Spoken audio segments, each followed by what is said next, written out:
Assalamualaikum warahmatullahi wabarakatuh. Innal hamdalillah nahmaduhu wa nasta'inuhu wa nastaghfiruh wa na'udzu billahi min shururi anfusina wa min sayyiati a'malina. May yahdihillahu fala mudilla lahu wa may yudlilhu fala hadiya lahu. Asyhadu an la ilaha illallah wahdahu la syarika lahu wa asyhadu anna Muhammadan abduhu wa rasuluh la nabiyya wa la rasula ba'dah. Allahumma shalli wa sallim wa barik ala hadzal nabiyil karim wa ala alihi wa sahbihi ajma'in, amma ba'd. Qala Allah ta'ala fil Qur'anil Karim, a'udzu billahi minasyaitonir rajim. Ya ayyuhalladzina amanu taqullaha haqqa tuqatih wa la tamutunna illa wa antum muslimun. Ya ayyuhan nasu taqu rabbakumul ladzi khalaqakum min nafsin wahidah wa khalaqa minha zawjaha wa batha minhuma rijalan katsiran wa nisaa'a wattaqullaha alladzi tasaaluna bihi wal arham innallaha kana 'alaikum raqiba. Ya ayyuhalladzina amanu taqullaha wa qulu qawlan sadida yuslih lakum a'malakum wa yaghfir lakum dzunubakum wa may yuti'illaha wa rasulahu faqad faza fawzan 'azima. Fa in asdaqal haditsi kitabullah wa khairul hadi hadi Muhammadin sallallahu alaihi wasallam wa syarrul umuri muhdatsatuha wa kullu muhdatsatin bid'ah wa kullu bid'atin dhalalah wa kullu dhalalatin finnar. Ma'asyiral muslimin, jamaah salat maghrib Mushola Miftahul Jannah yang dirahmati Allah Subhanahu wa taala, adik-adik yang Allah muliakan. Mari kita kembali bersyukur kepada Allah Subhanahu wa taala biqauli alhamdulillah wa syukrulillah atas limpahan rahmat dan nikmatnya kepada kita, terutama nikmat hidayah berupa iman dan Islam, yang ini merupakan modal yang luar biasa yang Allah berikan kepada kita. Kemudian kita kembangkan dalam bentuk amal soleh. Nikmat kesehatan, nikmat panjang umur, terima kasih. Nikmat waktu luang yang Allah berikan kepada kita, sehingga dengan nikmat itu kita dapat melaksanakan sebagian dari perintahnya, yakni melaksanakan sholat fardu maghrib secara berjamaah di tempat yang kita cintai ini.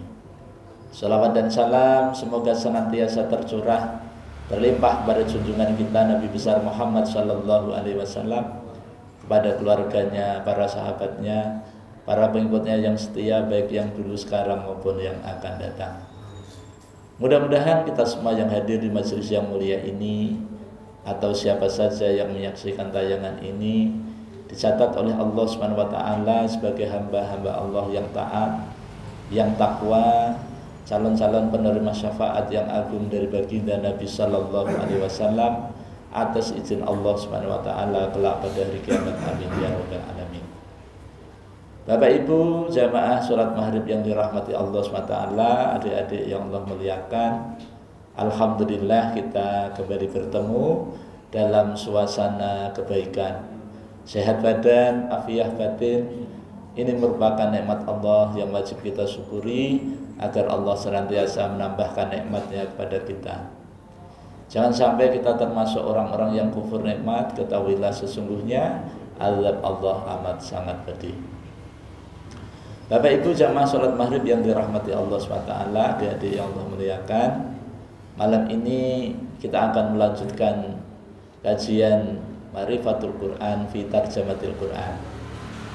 Judul lengkapnya adalah mengenal Al-Quran melalui terjemahnya dalam rangka meningkatkan kualitas iman dan takwa.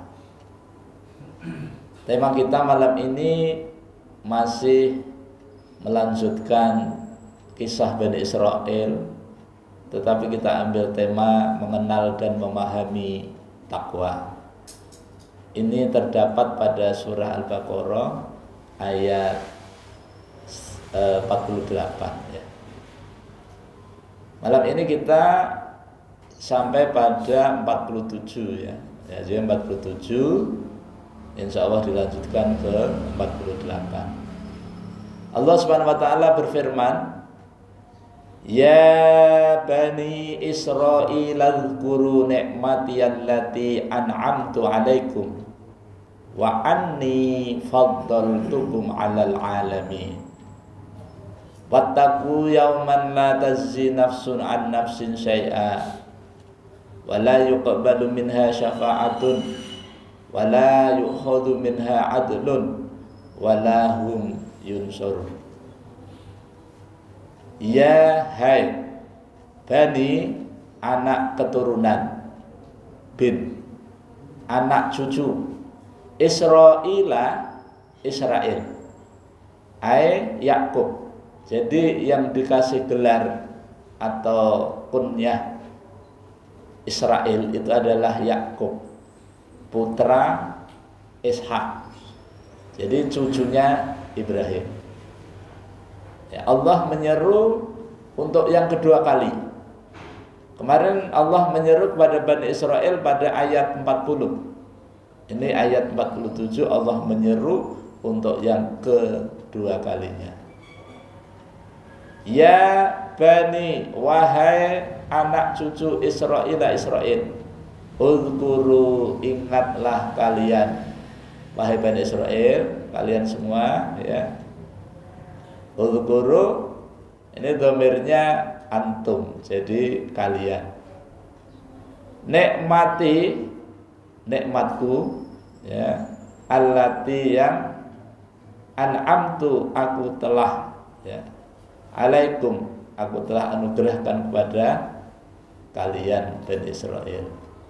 Wa dan anni, sesungguhnya aku Allah, faddaltukum, aku telah melebihkan kalian Bani Israel ala atas al-alamina, seluruh alam. Jadi ayat ini Allah menyeru kepada Bani Israel. Bani Israel dari kalangan ahlul kitab, yaitu orang Yahudi dan Nasrani yang ada di Madinah ketika Rasulullah SAW diutus. Jadi ayat ini Rasul sampaikan kepada Bani Israel, orang Yahudi dan Nasrani, di mana ketika itu mereka terdiri dari dua kelompok besar. Yahudi dari kalangan Bani Quraidah dan Yahudi dari kalangan Bani Nadir. Dua kelompok besar ini adalah jumlah dari orang-orang Yahudi. Dan mereka diingatkan oleh Allah melalui Rasulnya Muhammad SAW kepada mereka agar Bani Israel yang ada di Madinah ketika itu ingat terhadap nikmat Allah yang telah Allah berikan kepada mereka. Allah memberikan nikmat kepada Bani Israel itu sejak Nabi Yakub punya keturunan, itu ya. Tapi yang dimaksud pada ayat ini, nikmat yang Allah berikan kepada Bani Israel juga kepada Bani Israel ketika Nabi Musa dilahirkan. Kemudian berkembang sampai kepada Bani Israel yang ada di Mesir, yang kemudian Allah mengutus Musa sebagai pemimpin Bani Israel ketika itu. Karena saking banyaknya nikmat Allah yang diberikan kepada Bani Israel, maka Bani Israel itu kebanyakan dari mereka mengingkari kesepakatan. Bani Israel ini sudah berjanji kepada Allah akan menepati janji. Surah Al-Maidah ayat 12 itu janjinya di sana. Jadi Bani Israel ingin menepati janji, ketika Nabi terakhir nanti datang, maka akan beriman. Ketika Nabi terakhir diberikan wahyu berupa kitab Al-Quran, maka mereka akan beriman kepada kitab itu. Tapi kenyataannya setelah Muhammad diutus, kebanyakan dari mereka tidak beriman. Kebanyakan dari mereka malah memusuhi. Nah, itu. Maka diingatkan kembali oleh Allah. Supaya apa? Supaya ingat atas nikmat Allah. Pertolongan Allah itu banyak sekali yang Allah berikan kepada Bani Israel. Ketika Fir'aun memiliki kebijakan menyembelih setiap bayi yang lahir laki-laki disembelih, Allah berikan pertolongan kepada Bani Israel, yaitu Musa diselamatkan. Ya. Kemudian ketika Bani Israel dikuasai oleh Fir'aun, kemudian Allah Subhanahu wa taala menyelamatkan dari kejaran Fir'aun, itu nikmat yang besar. Ketika sampai di tepi Laut Merah, kemudian sudah bingung, ya, oh kemana ini? Maju terus laut, mundur musuh. Maka banyak Pak. Jadi ketika itu alfun alfin, itu 1 juta. Jadi bala tentara Fir'aun yang mengejar Bani Israel bersama Musa itu 1 juta. Maka pada kondisi itu Bani Israel bingung. Nah, lalu bertanya kepada Musa, "Hai Musa, kita mau kemana?" Kata Musa, "Tenang saja, Tuhanku pasti akan menunjuki kita." Tapi namanya Bani Israel ini balelo, bandel, ya, sulit untuk dikasih pengertian, tetap ngengkel, ya. Ya gimana ini caranya ini? Ya sudah, tunggu aja. Maka Allah turun wahyu kepada Musa agar Musa memukulkan tongkatnya. Ketika dipukulkan, maka terbelah laut itu, kemudian menyeberang. Setelah sampai di seberang, maka minta supaya dipukulkan lagi. Dan ketika itu bala tentara Fir'aun pas sampai di tengah-tengah. Pas dipukulkan kembali, maka tenggelamlah mereka semua. Jasadnya Fir'aun diselamatkan Allah untuk diambil pelajaran orang yang kemudian. Oh, ini toh Fir'aun yang ngaku Tuhan itu, ya. Nah itu Allah tolong. Maka itu ingat. Nah, kata Allah, ingatan itu. Kemudian Allah juga memberitahu lagi, mengingatkan, wa anni faddaltukum 'alal alamin. Dan aku, Allah, memberikan kelebihan, kefaddolan, keutamaan kepada Bani Israel dibandingkan dengan orang-orang atau kaum-kaum yang ada di alam semesta ini. Pertanyaannya, apakah kefadilahan, keutamaan itu sampai sekarang? Jawabannya tidak. Jadi kalau dalam kajian tafsir, Allah memberikan kelebihan kepada Bani Israel itu di masa itu. Nah, jadi tidak berkelanjutan. Beda kalau umatnya Nabi Muhammad, keutamaannya itu berkelanjutan sampai kiamat. Nah, itu. Nah, dengan nikmat yang besar itulah, maka kemudian Allah melalui nabinya untuk mengingatkan kepada Bani Israel, ingat, ayo ingat. Nah, ingat Allah atas nikmatnya agar mereka menepati janji, melaksanakan perintah, menunaikan apa yang menjadi kesepakatan, gitu kan.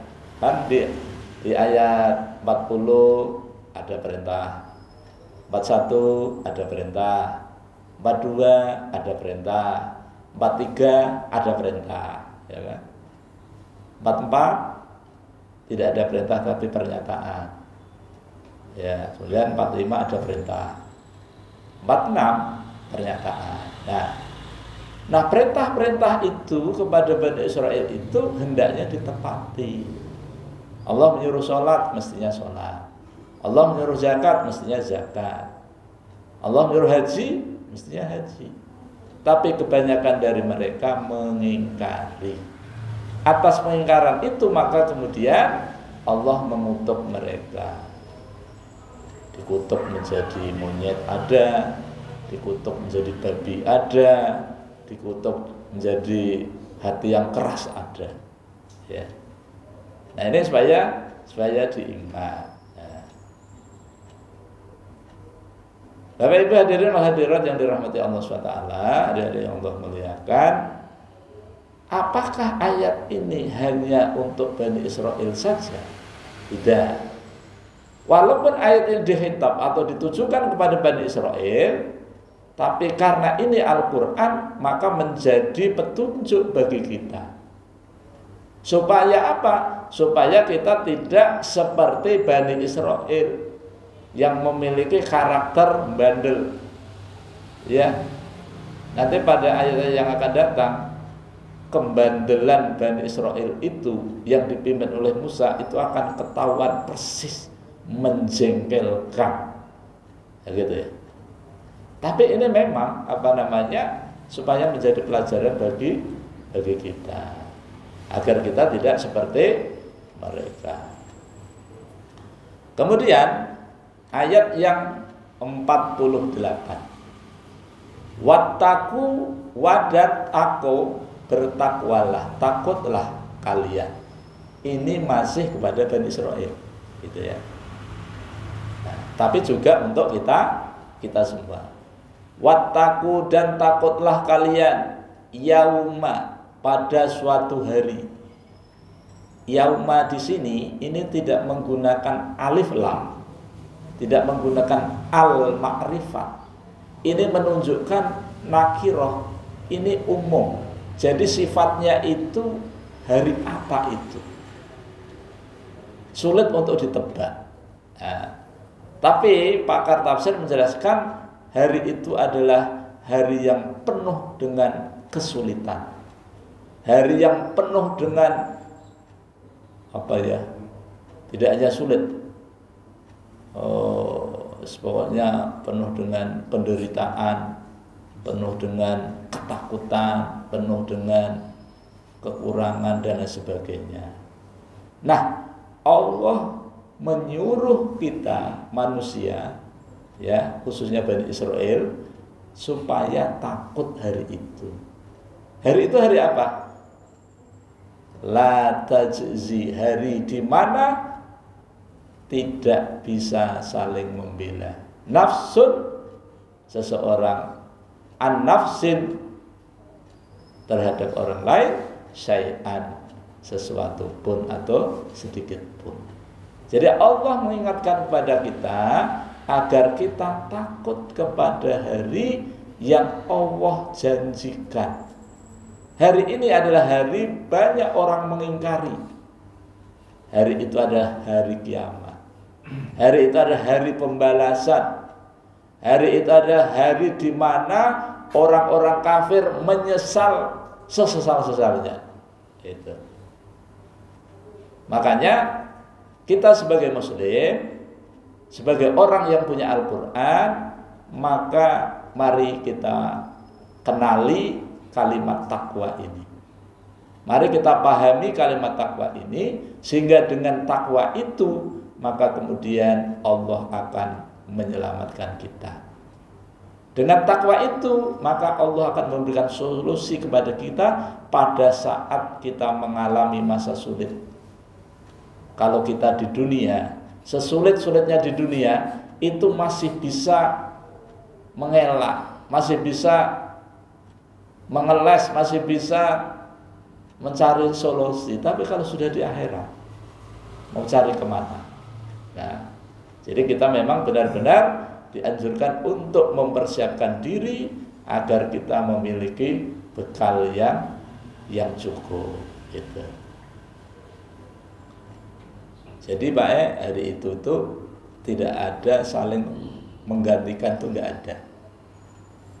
Misalnya si A, walaupun uangnya waktu di dunia banyak, anaknya banyak, tapi dia dihitab menjadi ahli neraka, nggak bisa digantikan. Ya, nggak bisa digantikan. Begitu juga yang ditetapkan sebagai ahli surga nggak bisa juga diwakilkan. Ya udah kamu aja yang ke surga, biarlah abah yang ke neraka. Nggak ada. Bahkan saking dahsyatnya hari itu, ketika orang-orang kafir itu diperlihatkan tempat tinggalnya, yaitu neraka, maka orang kafir itu mengatakan, kalau sekiranya aku dulu itu beriman kepada apa yang dibawa oleh Muhammad, niscaya nasibku tidak akan seperti ini. Kemudian orang kafir yang lainnya, yang dulu waktu di dunia kaya raya, ya, kalau sekiranya Muhammad itu benar, neraka yang Muhammad katakan itu benar, maka akan aku tebus dengan anakku dan hartaku. Ini pernyataan ini Abu Lahab. Abu Lahab itu ketika didakwahi Nabi malah nantang. Udah datangkan aja azab kalau memang kamu benar. Gitu. Tapi di sana itu nggak ada gunanya anak, harta, nggak ada gunanya. Apalagi untuk menebusnya. Kalau di Ali Imran ayat 10 itu Allah memberitahu kepada kita orang-orang kafir ketika mereka tahu maka mereka akan menebus dengan kekayaannya. Kalau sekiranya orang itu punya harta sepenuh bumi dan langit untuk menebus dari azab Allah, nggak bisa. Nah, kalau ingin menebus itu sekarang. Sekarang ini kalau kita punya harta yang banyak, kita manfaatkan untuk bangun masjid, bangun musola, bangun pesantren, bangun sekolahan, bangun rumah sakit, itu akan besar manfaatnya. Ya kan? Kan akhir-akhir ini kan banyak orang yang kelebihan duit. Saking banyaknya duit tidak tahu bagaimana cara menggunakannya. Padahal yang diperlukan cuma 3 piring. Pagi sepiring, siang sepiring, malam sepiring, 3 piring. Tapi uangnya miliaran, triliunan. Saking banyaknya ngalih untuk menggunakan. Nah, kalau ngalih seperti itu, Pak Haji untuk bangun masjid aja, gitu ya. Terutama orang-orang pengusaha besar, ya. Tapi nanti pada hari itu, pada hari kiamat itu, tidak ada yang mau menggantikannya. Ya, tidak ada. Nah, kalau ingin, maka sejak sekaranglah kita persiapkan. Hari itu wala yuqbalu minha syafa'atun. Hari itu tidak diterima syafaat. Syafaat diartikan kalau diterjemah itu pertolongan. Tapi syafaat itu akar katanya adalah syafaat. Syafaat itu artinya menggenapi. Ganjil digenepi supaya genep, kurang ditambah supaya genap, itu syafaat. Namanya menggenapi, gitu ya. Apanya yang digenapin? Yang kurang. Nanti pada saat kita di akhirat ya, mau menuju ke surga, itu semua manusia melewati satu titian jalan yang disebut dengan Shiratal Mustaqim. Yang konon katanya tipisnya, kecilnya itu sekecil rambut, tajamnya setajam yang paling tajam lah gitu. Kalau kata ibu saya dulu, apakah itu menurut saya atau enggak, nanti Shiratal Mustaqim itu sebesar rambut dibelah 7. Tajamnya lebih tajam daripada sembilu katanya. Ya saya tanya, apa tuh Bu itu maksudnya? Enggak usah tanya-tanya, ora elok. ibunya nggak tahu juga barangkali, dengar gitu. Tapi kalau masalah kita itu melewati sirat memang benar. Dan ketika kita itu sampai kepada daratan yang di sebelah yaitu surga, selamat, maka kita selamat. Nah, untuk menyelamatkan itu tergantung amal kita sekarang. Makanya Allah mewanti-wanti, takutlah kalian terhadap suatu hari di mana hari itu masing-masing bertanggung jawab sendiri-sendiri. Tidak bisa digantikan, tidak bisa diwakilkan. Wong di surah Abasa itu malah masing-masing orang tuanya meninggalkan anaknya, ibunya meninggalkan bayinya, suami meninggalkan istrinya, dan lain sebagainya. Saking paniknya. Ya. Maka penting kita persiapkan sejak sekarang. Nanti kita perlu amalan-amalan yang ringan tapi pahalanya besar. Nah, gitu ya, untuk mempercepat langkah kita ketika kita berada di atas sirat. Nah, orang yang melewati sirat itu bermacam-macam, tergantung amal kita waktu di dunia. Ada yang cepat secepat kilat, ada yang cepat seperti naik pesawat, ada yang cepat seperti naik kuda, ada yang cepat seperti orang berlari, ada yang cepat seperti orang berjalan cepat, ada yang biasa, ada yang sambil bungkuk, sambil ngesot, sambil kepalanya itu dijadikan kaki. Masing-masing tergantung amalnya waktu di dunia. Berapa lama sampai di sana? Ya. Itu di dalam sebuah riwayat dikatakan perjalanan itu mencapai 3.000 tahun. Bukan 3.000 tahun. Nanti dicari apakah 3.000, apakah 3 tahun. 3.000. Oh, banyak 3.000. Itu bagi yang selamat. Tapi amalnya biasa-biasa saja. Jadi menitinya itu kayak jalan aja. Jadi itu 3.000 tahun baru nyampe. Tapi kan selamat, ya kan? Tapi kalau bisa ya jangan yang seperti itu.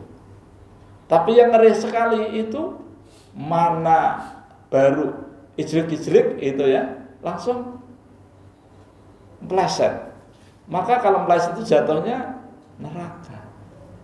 Ini orang-orang kafir itu biasanya. Nah, kita orang yang beriman ini, insya Allah kita bisa memilih amalan supaya pada saat itu kita dimudahkan.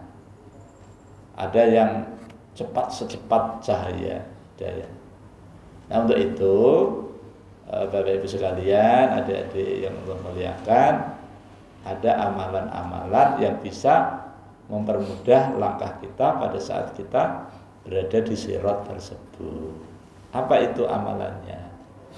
Amalannya adalah kita beriman, kemudian beramal soleh. Ya udah. Adapun amal soleh itu macamnya banyak. Mau yang ringan misal kita membaca tasbih. Subhanallah wa bihamdihi. Misal, tasbih itu ketika kita baca itu akan memenuhi timbangan amal nanti pada saat hisab, pada saat mizan. Apalagi ditambah dengan tahmid, subhanallah walhamdulillah, itu memenuhi langit dan bumi. Makanya daripada kita nganggur, sudah pensiun, lebih baik banyak-banyak beramal. Kan nggak ada ruginya kan Pak Sira? Beramal. Nah, bagi yang belum punya istana, ingin mendapatkan istana di surga, amalannya ringan. Cukup membaca surah Al-Ikhlas, bacaannya betul sesuai dengan kaidah ilmu tajwid, dibaca 10 kali. Apa ada dalilnya? Ada. Nanti cari sendiri. Ini dijamin ada, ya. dari Nabi. Jadi barang siapa yang membaca surah Al-Ikhlas 10 kali, maka Allah bangunkan istana di surga. Ini istana Pak, bukan rumah, apalagi gubuk, istana. Ya, itu. Mendengar pernyataan Rasul seperti itu, maka kemudian Umar mendekat, ya Rasul kalau begitu aku akan memperbanyak membaca surah Al-Ikhlas. Ya udah apa-apa, silakan saja. Allah lebih besar karunia-Nya. Enggak usah khawatir kalau penuh surga, enggak usah khawatir. Ya. Kita sampai bosan membaca surah Al-Ikhlas. Kalau misalnya koler ya 1 hari 1 istana, ya berarti 10 kali kan. 10 kali itu Pak kalau dibaca enggak sampai 5 menit. Enggak sampai 5 menit. Nah, kemudian kalau misalnya kita mau tidur membaca Al-Ikhlas 3 kali, maka itu pahalanya seperti orang menghatamkan Quran. Nah, Nabi pernah mengatakan, bagaimana kamu tidak menyempatkan membaca Al-Quran 10 juz 1 malam? Sahabat bertanya, Rasulullah, bagaimana caranya? Nah, Nabi mengatakan, surah Al-Ikhlas itu adalah sulusul Quran, sepertiga dari Al-Quran. Apakah cukup membaca itu? Ya tidak. Artinya ketika kita membaca surah Al-Ikhlas itu sekali, maka pahalanya sama dengan orang yang membaca Al-Quran 10 juz atau sepertiga dari Al-Quran. Nah, kalau kita kembali kepada syafaat tadi, ya, misalnya ternyata timbangan amal kita ini ternyata masih berat, condong kepada dosa, sehingga bisa mengakibatkan kita masuk neraka, maka ketika itu diperlukan syafaat. Dan orang yang diberikan izin untuk memberikan syafaat itu adalah Rasulullah Sallallahu Alaihi Wasallam. Bagaimana caranya supaya kita diberikan syafaat? Dengan memperbanyak sholawat. Mau sholawat yang pendek boleh, mau yang sedang boleh, mau yang panjang juga boleh. Mau sallallahu alaihi Muhammad gitu aja juga boleh. Nah, dan ini tidak perlu modal besar. Ya, itu. Jadi syafaat itu untuk menggenapkan. Ya, gitu. Nah, sekecil apapun amal soleh kita, kalau ini kita lakukan tulus ikhlas karena Allah, dilandasi dengan nilai-nilai ketakwaan, maka Allah akan memperbesar. Ya, misalnya kita nanti bulan Ramadan bersedekah 1 biji kurma, maka 1 biji kurma itu akan mampu menghalangi dari sentuhan api neraka. Dan biji kurma tadi Allah besarkan seperti gunung. Nah, itu jadi kan tidak lama lagi kita akan puasa Pak ya. Nah, insyaallah itu. Kemudian yang selanjutnya, wala yu'khadhu minha adlun, dan pada hari itu tidak berlaku tebusan. Jadi kesalahan-kesalahan divonis masuk neraka enggak bisa ditebus. Beda waktu di dunia. Misalnya di dunia divonis hakim karena korupsi sekian triliun, kemudian divonis 10 tahun. Ternyata ditebus dengan uang. Masih bisa. Walaupun itu melanggar hukum, ya. Tapi masih bisa. Tapi kalau sudah di sana tidak bisa lagi. Sebanyak apapun tebusan, sebanyak apapun tabungan kita, sebanyak apapun anak kita yang ingin kita jadikan sebagai tebusan, maka tidak diterima. Jadi di situ kenapa kok adil? Menggunakan kata adil. Itu artinya apa? Artinya di sini adalah keadilan. Ya. Keadilan itu adalah tebusan. Nah, jadi orang yang mendapatkan atau mencari keadilan itu supaya bisa dibebaskan, bisa ditebus diri kita ini dari masalah tersebut.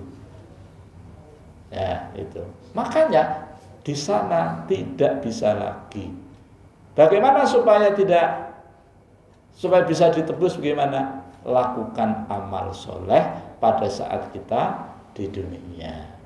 Makanya Al-Quran diturunkan ini untuk memberikan petunjuk kepada umat manusia agar selamat, agar mendapatkan kebahagiaan, mendapatkan ketenangan. Orang yang bahagia itu, Bapak, melalui Al-Quran, rasa bahagia itu tidak menunggu jam, tidak menunggu hari, tidak menunggu minggu, tidak menunggu bulan, tidak menunggu tahun. Kebahagiaan itu dalam Al-Quran itu akan bisa kita rasakan setiap detik.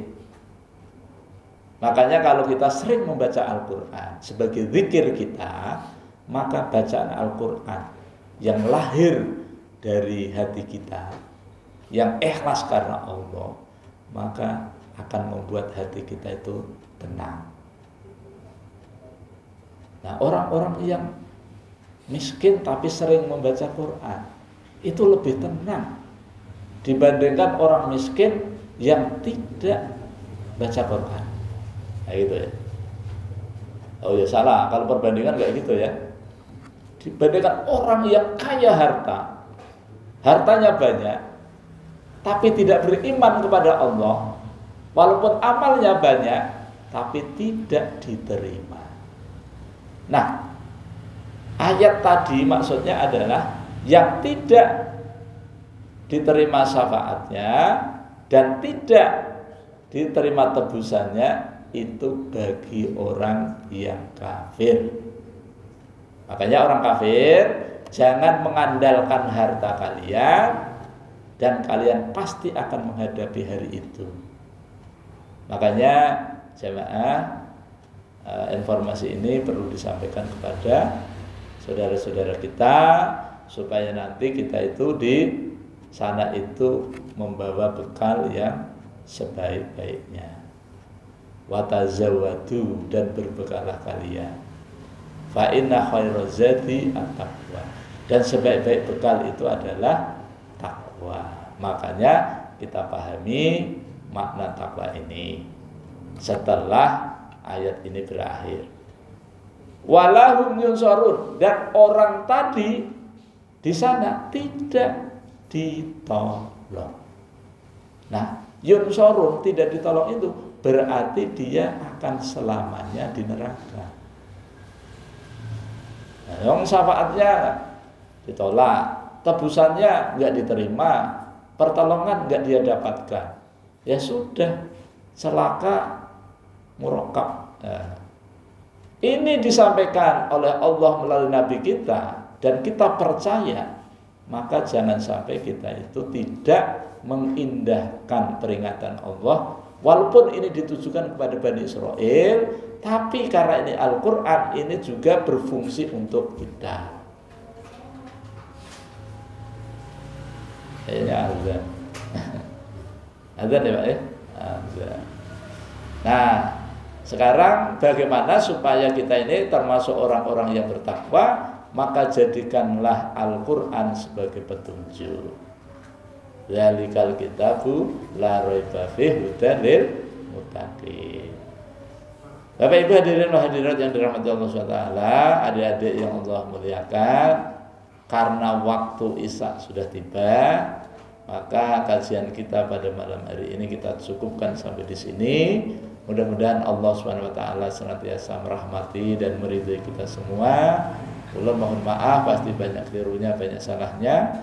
Mari kita tutup dengan baca hamdalah dan doa kafaratul majlis. Alhamdulillahirabbil alamin. Subhanakallahumma wa bihamdika asyhadu an la ilaha illa anta astaghfiruka wa atubu ilaik. Wal 'afwu minkum. Wassalamualaikum warahmatullahi wabarakatuh.